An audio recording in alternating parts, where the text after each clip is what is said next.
Daripada Nabi Adam AS sampai Nabi Nuh AS kurang lebih 1.600 tahun. Jadi ketika 1.600 tahun, umat Nabi Nuh ketika itu memang maju sangat dah.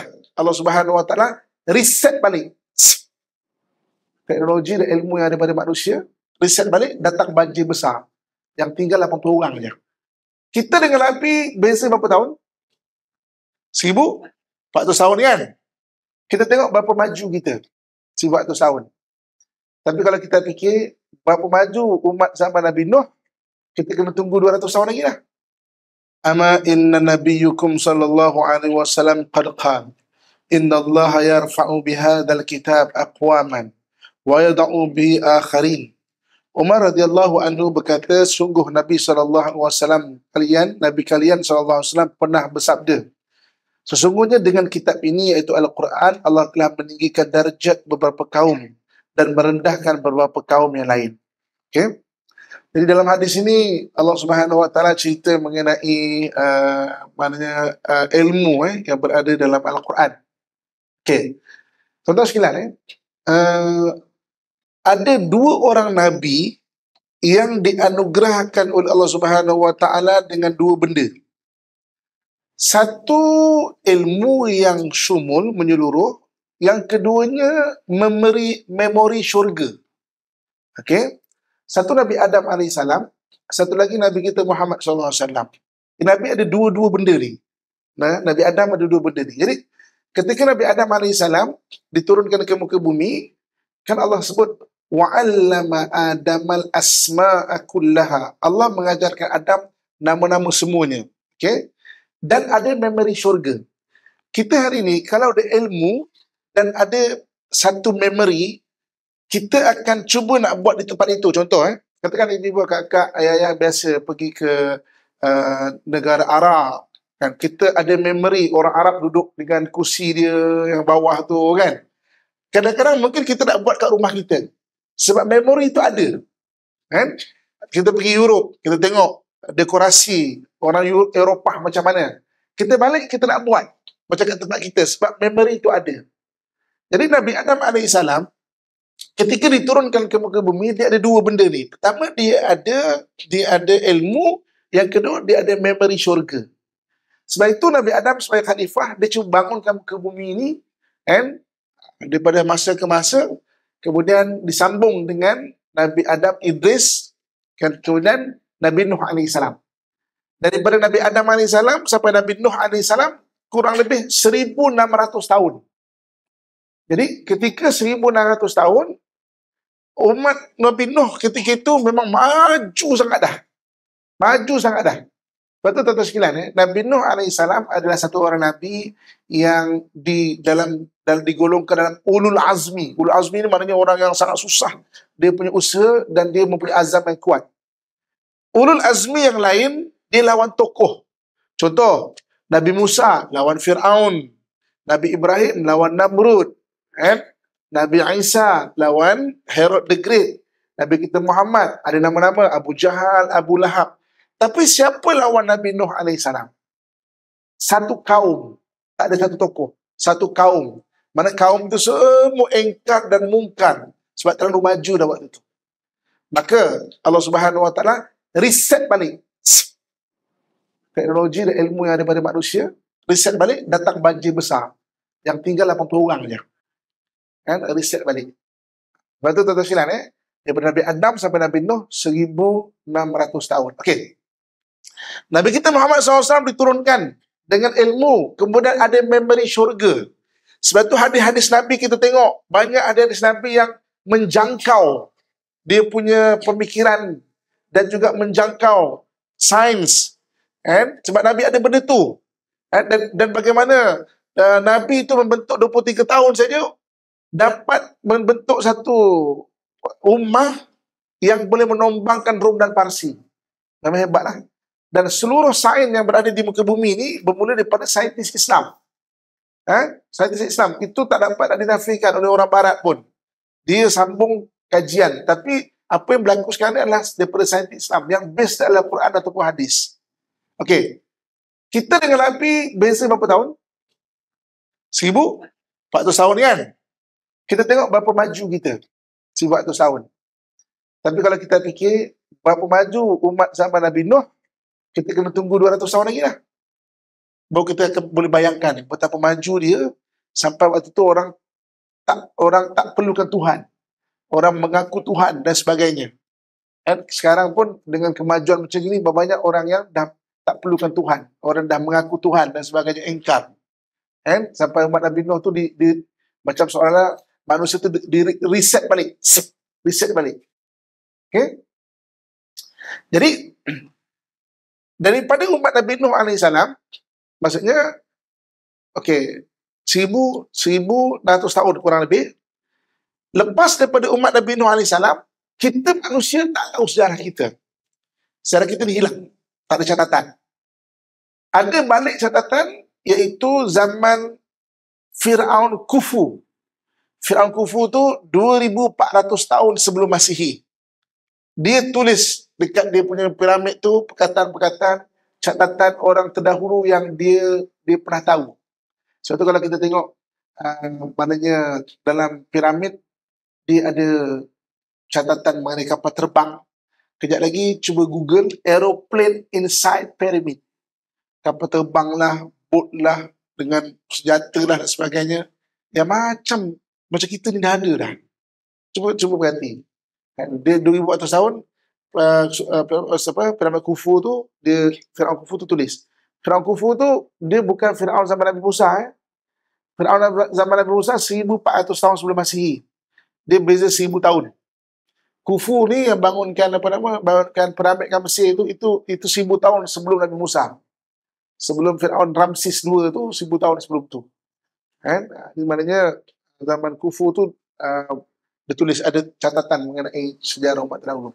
Jadi Quran ni menyebabkan satu orang akan jadi mulia dengan memegang Al-Quran. Daripada sudut keberkatan Quran itu sendiri, yang kedua sudut ilmu Al-Quran itu sendiri. Sebab tu ilmu Quran ni memang banyak.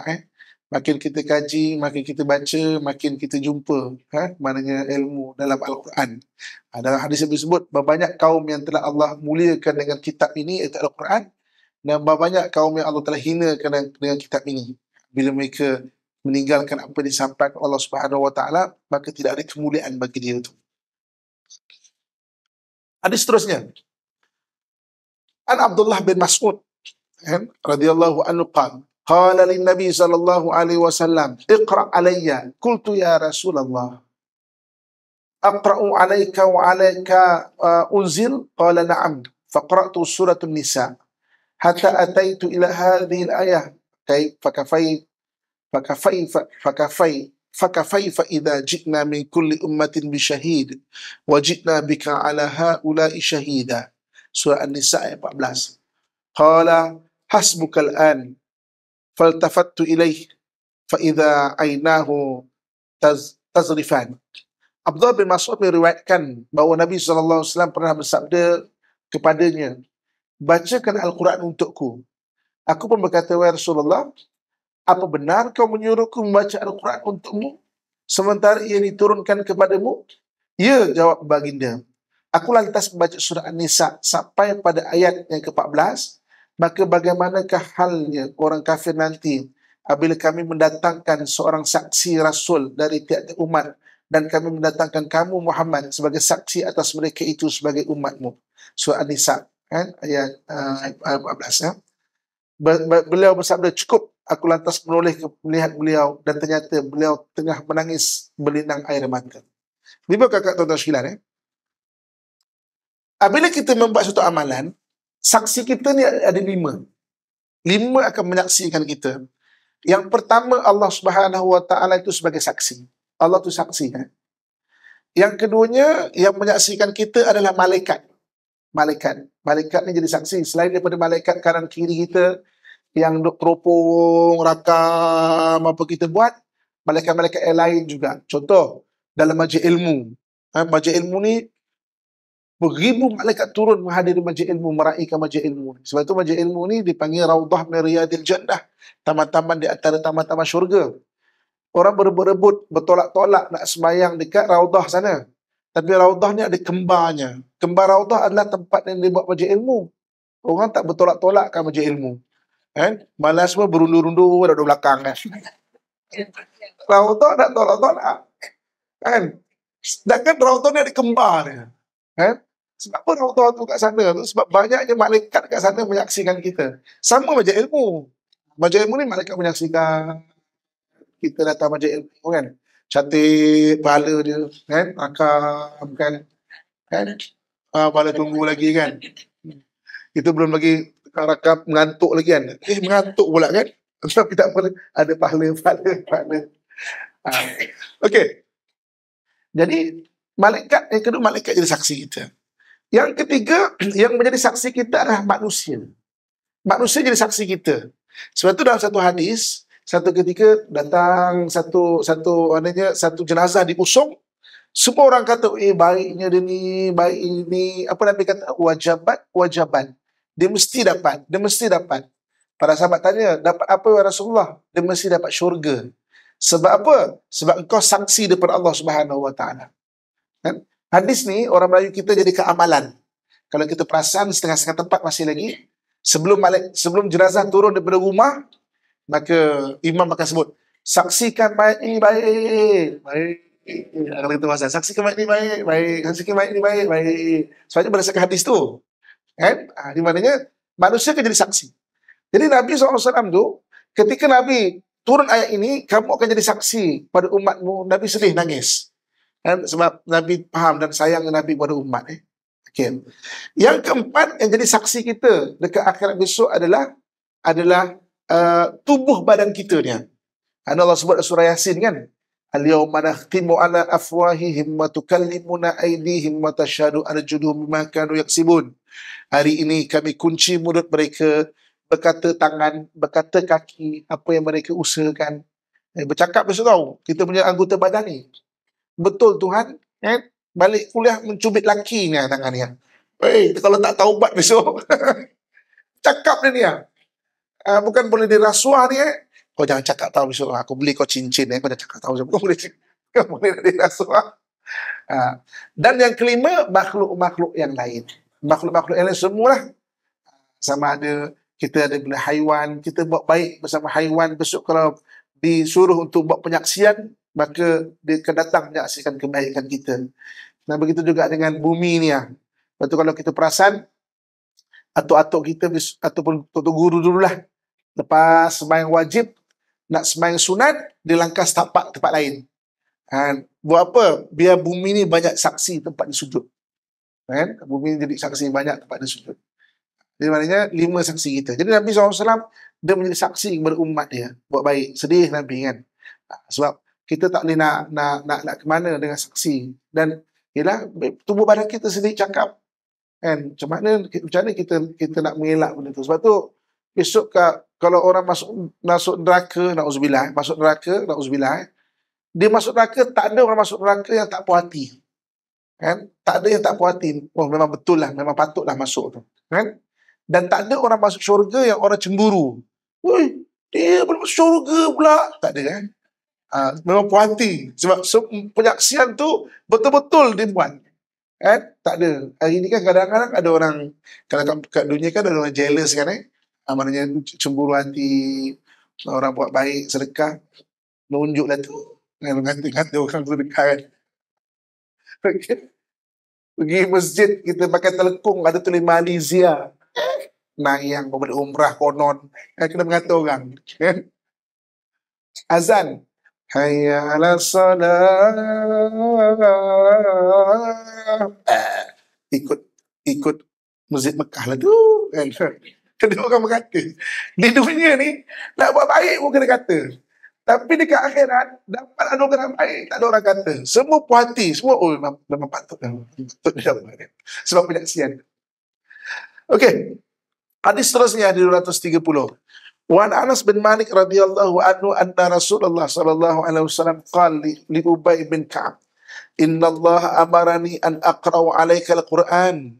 Faqala Ubay, "Allahu sammani lak." Qala, "Allahu sammaka li." Qala faja'ala Ubay yabki. Anas bin Malik radhiyallahu anhu meriwayatkan bahawa Rasulullah sallallahu alaihi wasallam pernah bersabda kepada Ubay bin Ka'ab, Sesungguhnya Allah menyuruhku untuk membacakan Al-Quran untukmu. Ubay lalu berkata, Allah menyebut namaku kepadamu. Beliau menjawab, ya, Allah menyebutkan namamu kepadaku. Anas berkata, Ubay pun kemudian menangis. Okay, dalam hadis ini kita dapat belajar sesuatu. Hari ini, kita membacakan Quran untuk orang dah meninggal. Dan benda itu bagus. Sebagai hadiah Fatihah. Hadiah bacaan Yasin, tahlil dan sebagainya. Dan benda itu bagus sebenarnya. Tapi, jangan lupa juga bacakan Quran untuk orang yang hidup. Sebab orang dah meninggal, dia dapat pahala je, tapi dia tak dapat berubah. Tapi orang yang hidup, dibacakan Quran pada dia, dia boleh berubah. Sama ada sebagai amalan. Contoh, cepat amalan kan. Hari ni kalau suami kita ke isteri kita, ke menantu kita, ke anak kita, pada pandangan kita keras hati. Pada pandangan kita, menantu ni keras hati, Ustaz, pada pandangan kita. Kadang-kadang pandangan kita ni kan kadang-kadang penilaian kita. Jadi, sedekahkan Fatihah untuk dia. Sedekahkan Fatihah untuk dia.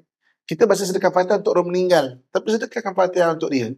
Ya Allah, dengan berkat Fatihah ni, lembutkanlah hati dia. Pada suami ke, pada isteri ke. Baca pelan-pelan dah lah. Jangan pula suami tengah tidur. Al-Fatihah. Aku tak mati lagi. Maknanya bacakan. Kerana yang keduanya, bacakan, contoh dalam ceramah kan orang membacakan ayat Quran kan, akhirnya orang boleh berubah. Jadi bacakan juga ayat Quran, benda-benda yang baik ni boleh sampai orang boleh berubah. Dan ini pun kakak tuan-tuan sekalian, macam mana kita nak tahu kita datang kuliah hari-hari ni, kuliah kita ni memberi manfaat pada kita ataupun tidak? Macam mana kayu ukuran dia? Kita boleh ukur tau. Kita boleh ukur. Kayu ukuran dia adalah sejauh mana kuliah-kuliah yang kita dengar tu menjadi bahasa dalaman kita. Dia jadi inner voice kita. Dia jadi monolog diri kita. Dia jadi inner talk dalam diri kita. Sebab orang kalau baik, dia ada bahasa dalaman yang baik. Orang kalau jahat, dia banyak bahasa dalaman yang jahat dalam diri dia. Sebab tu, sejauh mana kuliah kita ni, kita tak tahu berkesan ataupun tidak, kita tengok. Dia jadi bahasa dalaman yang baik ke tak? Jadi kalau kita dengar kuliah kan, jadi katakan nak bergaduh ke, nak bertengkar ke, nak tak puas hati ke, teringat, oh innallaha ma'as sabirin, Allah bersama orang sabar. Jadi cool down sikit. Tapi kalau bahasa dalaman tu memang bahasa dalaman yang tak bagus, maka sakit hati sikit. Kita je buat baik dengan orang, orang tak pernah buat baik dengan kita pun. Maknanya bahasa dalaman tu menyebabkan kita tak puas hati ke orang. Jadi sejauh mana kita mencatat kuliah ni, sejauh mana dia menjadi bahasa dalaman kita. Bahasa dalaman ni, biar banyak benda-benda yang bagus. Dapat daripada Quran, hadis, kata-kata hikmah, kuliah kita ni, biar jadi bahasa dalaman. So, jadi kita jangan rasa rugi nak buat benda-benda yang baik. Jadi bahasa dalaman tu jadi kita jadi baik. Kalau orang tak puas hati, dia akan bermula daripada dalam. Kalau orang baik pun, dia akan bermula daripada dalam. Bahasa dalaman. Dan kita bercakap dengan diri kita, lagi banyak daripada kita bercakap dengan orang tau sebenarnya. Sendiri, kadang-kadang cakap. Dan kadang-kadang bercakap dengan diri sampai dah terzahir dekat mulut kadang-kadang. Banyak orang kadang-kadang bercakap sendiri ketika tengah masak. Tak guna punya lelaki menipu sekarang ni. Jagalah. Balik jagalah awak. Dah sampai mulut kadang-kadang kan. Daripada bahasa dalaman tu. So baik bahasa dalaman. Maknanya macam Quran ini dibacakan sampai dari bahasa dalaman kita. Saya kan ibu kakak tuan-tuan sekalian. Waktu saya dulu nak berlayar untuk belajar. Berlayar untuk belajar. Kecil-kecil dulu tak ada telefon tau. Dulu saya belajar, umur 15 tahun saya dah dihantar ke Pakistan. Dulu tahun 80-an sekolah tahfiz tak banyak kat Malaysia. Jadi orang hantar pergi luar negara. Sekarang tak perlu dah. Sekarang sekolah tahfiz banyak kat Malaysia, tak perlu dah. Ini cerita dulu. Ini cerita tahun 80-an. Saya dihantar ke Pakistan umur saya 15 tahun tau. Bayangkan 15 tahun pergi ke Pakistan. Dengan telefon tak ada, apa tak ada. Saya demam. Saya tulis surat dekat arwah ayah saya. Abah doakan saya demam ni apa semua kan. Surat 2 minggu sampai. Lepas tu 2 minggu patah balik. Patah balik tu saya dah main bola dah. Mat, ada surat Pak Angau. Ya ke? Buka-buka. Abah doakan saya supaya sembuh. Kita dah berlari main bola. Dulu oi, saya ingat lagi. Nak beli barang, kita 15 tahun nak cakap apa kat Pakistan tu. Saya cakap nak beli ubat nyamuk. Kat Serama banyak nyamuk. Apa benda aku nak cakap ubat nyamuk ni kan. Bye. Ni faham pula Pakistan tu. Oh. Faham pula Pakistan tu. Saya ingat lagi. Okay. Jadi sebelum saya belayar, arwah ayah saya pesan, saya ingat lagi, menjadi bahasa dalaman waktu tu. Dia kata, kita ni nak jadi orang yang berantau, kena jaga dua benda. Satu, pisang sesikat. Yang keduanya, jarum sebatang. Apa benda nak masapah empat ni kan? Pisang sesikat, jarum sebatang. Dia pun tanya, bah, pisang sesikat tu apa? Pisang sesikat ni tangan ni kan macam pisang sesikat. Maknanya hormat orang. Nak berantau ni kena pandai hormat orang. Yang keduanya jarum sebatang. Jarum sebatang ni lidah ni kena jaga. Kan? Lidah tu kena jaga. Nak berantau ni lidah ni kena jaga. Jangan nak bergaduh ke sana, nak bergaduh ke sini. Jadi benda tu jadi bahasa dalaman kat kita ni. Kan? Bahasa kat dalaman kita. Sebab tu saya sampai sekarang dengan izin Allah, kalau ibu kakak perasan, jenis orang yang tak pandai bergaduh. Cuba tengok kat Facebook saya ke, orang bergaduh sana bergaduh sini, mana saya pandai bergaduh, mana saya paling termasuk dalam bergaduh tu. Sebab memang benda kecil tu disebut kisah sesikat, jarum sebatang. Lepas tu arwah saya pesan, saya ingat lagi, kalau rindu kat mak, kalau rindu dekat ayah, tengok bulan. Sebab bulan yang kau tengok sama macam bulan yang abah tengok. Dulu tak ada telefon, kalau rindu-rindu nangis tengok bulan kan. Betul punya. Dulu cara communication macam tu kan. Bulan yang sama tu, bulan yang sama tengok dekat negara kita juga ni kan.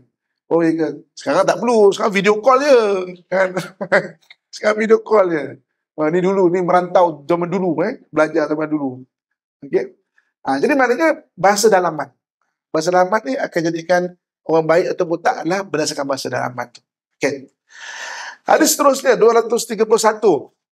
Wa an Abi Musa radhiyallahu anhu an Nabi sallallahu alaihi wasallam qala ta'ahadu hadzal Qur'an fa walladhi nafsu Muhammadin bi yadihi lahu ashaddu talaqta min al-ibil fi uquliha. Abu Musa radhiyallahu anhu meriwayatkan bahawa Rasulullah sallallahu alaihi wasallam bersabda, jagalah selalu Al-Quran ini sebab demi zat yang jiwa Muhammad ada di tangannya, ia lebih mudah terlepas daripada seekor unta dari ikatannya. Okey. Jaga di sini, ini kaedah macam mana orang menghafal Quran. Okay? Quran ni, dia mudah hafal, dia mudah lupa. Cuba tanya anak-anak kita yang menghafal Quran. Quran ni, dia mudah hafal, tapi dia mudah lupa. Dia berbeza dengan hadis. Hadis susah nak menghafal, tapi ingatnya lama.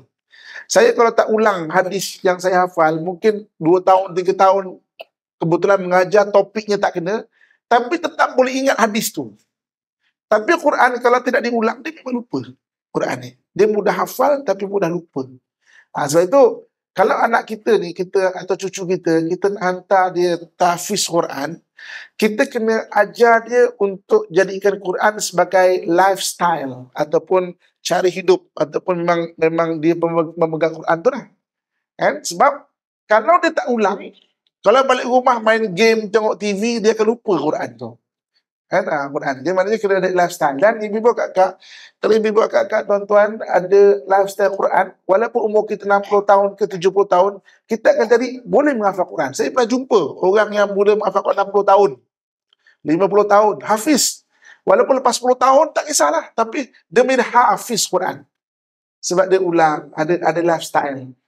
Budak-budak tahfiz, dah habis dekat madrasah, keluar, tak mengulang, dia akan lupa. Kan? Dia akan lupa. Jadi Quran ni, dia lebih liar daripada unta dan ikatannya. Kan? Di mana memang kena ulang. Menghafal Quran, cara dia tradisional, ulang dan ulang. Itu memang cara dia. Hadis seterusnya, hadis 232. Wan Abdullah bin Umar radhiyallahu anhu anna Rasulullah sallallahu alaihi wasallam qala inna mathalu sahibul Quran kamathalil ibil muaqqalah in ahada 'alaiha amsakaha wa in atlaqaha dhahabat. Abdullah bin Umar radhiyallahu anhu meriwayatkan bahawa Rasulullah sallallahu alaihi wasallam bersabda, sungguh Penghafal yang hafizul Quran itu ibarat seekor unta yang terikat. Jika ia terus menjaganya, ia akan memegangnya. Namun jika ia melepaskannya, maka unta itu akan pergi. Kan? Unta ni dia nature dia memang suka berkeliaran, suka lari. Dia memang kena ikat unta ni. So sama dalam hadis ini bagus hadis ni dibacakan kepada anak-anak atau cucu kita yang menghafal Quran. Ambil hadis ni, ingatkan dia. Dia memang kena ulang. Teknik ulang tu memang kena ulang dan sebagainya. Dalam dunia ni ada 3 cara menghafal Quran yang masyhur. Ada 3 cara menghafal Quran yang masyhur. Pertama, kaedah Arab. Kaedah Arab ni daripada depan. Surah Al-Baqarah, kan, Ali Imran, Surah Nisa sampai Surah An-Nas. Kemudian dia ada kaedah Pakistan India. Pakistan India ni daripada belakang. Daripada juzuk 30, juzuk 29, 28 sampai baru ke depan. Kan, sebab juzuk 30 yang belakang tu ayatnya pendek-pendek, dia mudah tertukar. Mudah confuse. Sebab tu kalau kaedah Pakistan India, dia menghafal dari belakang. Kalau Arab dari depan. Kemudian dia ada kaedah Turki. Kaedah Turki ni dia akan menghafal muka surat pertama juzuk 1. Habis muka surat pertama juzuk 1, muka surat pertama juzuk 2. Muka surat pertama juzuk 3. Sampai muka surat pertama juzuk 30. Kemudian barulah muka surat 2 juzuk 1. Muka surat 2 juzuk 2. Muka surat 2 juzuk 3. Kan?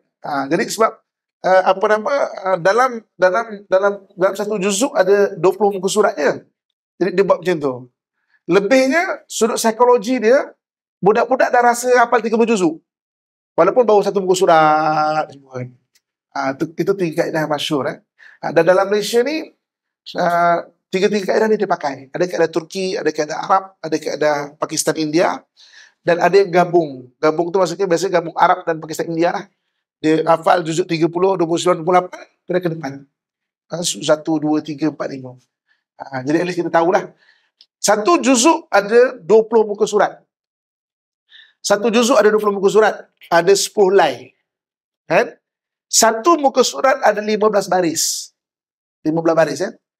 Kalau budak yang menghafal daripada pagi sampai malam, untuk satu muka surat tu insya-Allah akan habis.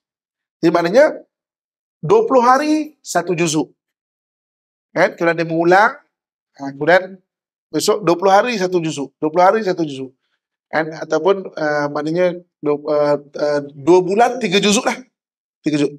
Jadi kalau dia kata satu bulan boleh satu juzuk, 12 bulan 12 juzuk lah. So maksudnya 3 tahun tu habis. Kalau kita tengok cucu kita dah 3 tahun menghafal Quran, baru 2 juzuk, maknanya dia tidak menghafal. Dia tidak menghafal. Kena cek balik. Maknanya dah 2 tahun baru 3 juzuk. Takkan satu hari satu baris hafal. Kan? Satu baris tu, itu nenek pun boleh hafal. Kan? Kalau satu hari, nenek sampai masak, sampai jaga cucu. Satu baris tu nenek pun boleh hafal. Tak perlu budak muda pun. Jadi boleh cek. Jadi kita tahu sistem ni kan. Kalau 2 tahun, berapa tahun dah cucu tahfiz? 2 tahun dah, berapa juzuk? Baru 2 juzuk. Takkan setahun 1 juzuk. Maknanya dia tidak menghafal. Kan? Ataupun sama ada kena cek balik lah. Dia cara atau kaedah dia menghafal. Okey. Kemudian kaedah menghafal ni dia ada 2. Satu dipanggil tadwir. Salin dengar dulu istilah dia. Tadwir. Satu dipanggil tahqiq. Tahqiq dengan tadwir. Tadwir ni macam mana? Tadwir ni dia menghafal aja tanpa mengulang. Ulang sikit-sikit aja. Jadi dia menghafal tanpa mengulang. Ini yang ada sekolah-sekolah. Menghafal Quran dalam 6 bulan. Menghafal Quran dalam setahun. Kita pun cakap, hebatnya kan. Sebenarnya dia secara tadwir biasanya. Dah habiskan dulu, jadi psikologi budak-budak. Aku dah khatam, aku dah hafiz Quran.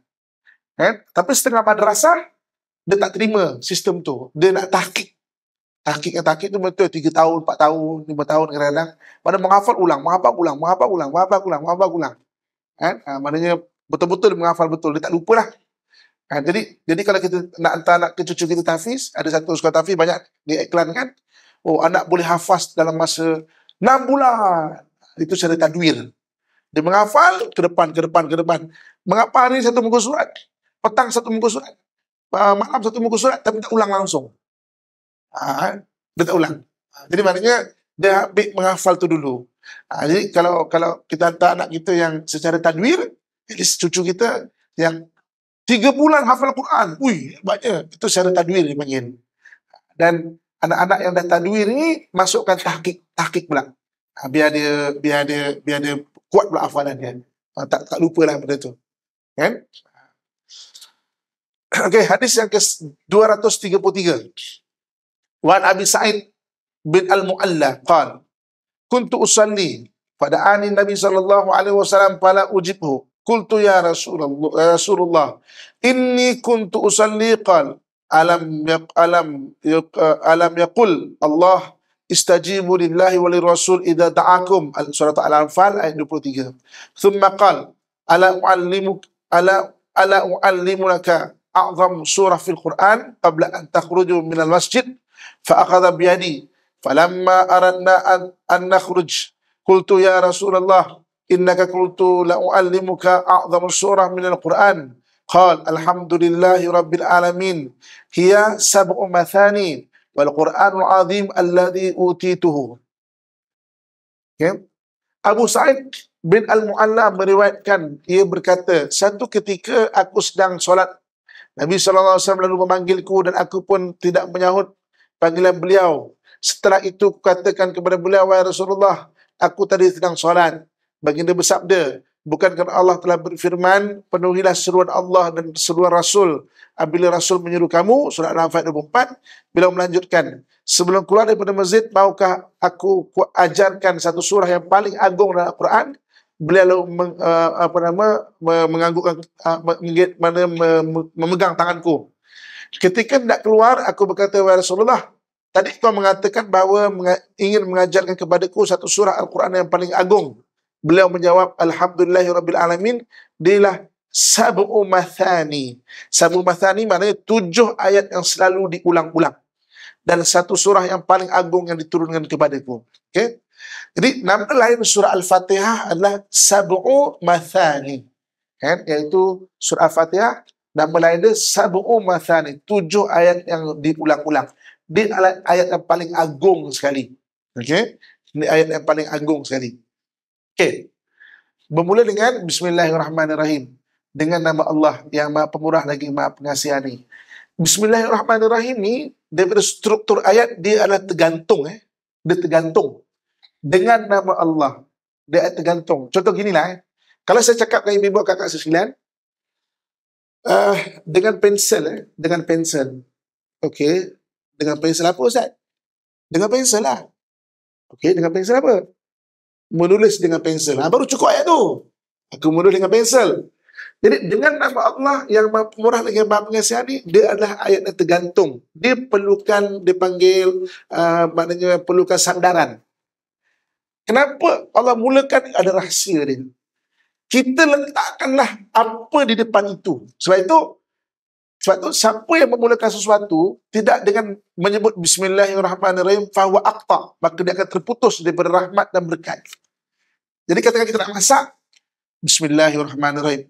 Maksudnya, aku masak dengan nama Allah yang Maha Pemurah lagi Maha Penyayang.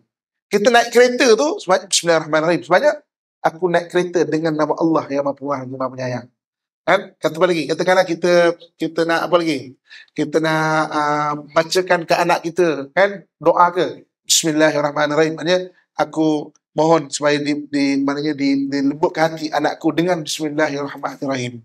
Bismillahirrahmanirrahim itu diletakkan hajatnya apa-apa ke tuan. Dia perlukan takluk, dipanggil sandaran. Itu rahsia. Dah banyak lagi lah mengenai Bismillahirrahmanirrahim tu. Mana surah Al-Fatihah. 7 yang diulang-ulang. So, oleh kerana 7 yang diulang-ulang, kita bolehlah baca untuk apa-apa hajat Al-Fatihah tu. Bismillahirrahmanirrahim. Contoh macam saya sebut tadi kan. Kita nak bacakan kepada suami kita ke, isteri kita ke, kan? Mudah-mudahan dilembutkan hati suami itu. Bismillahirrahmanirrahim. Alhamdulillahirabbil alamin. Maksudnya dengan berkat Bismillahirrahmanirrahim. Dengan nama Allah Maha Pemurah lagi Maha Penyayang. Kan? Okey, saya rasa setakat saja dulu insya-Allah, kan. Panjang umur rezeki, jumpa lagi. Lagi sikit dah khatam dah kita punya kitabnya. Hmm? InsyaAllah nanti saya fikirkan kita apa yang sesuai. Bagus, Alhamdulillah. Kan? Jadi mudah-mudahan beri manfaat kepada kita insyaAllah. A'udzubillahi minasyaitonir rajim. Bismillahirrahmanirrahim. Alhamdulillahirabbil alamin.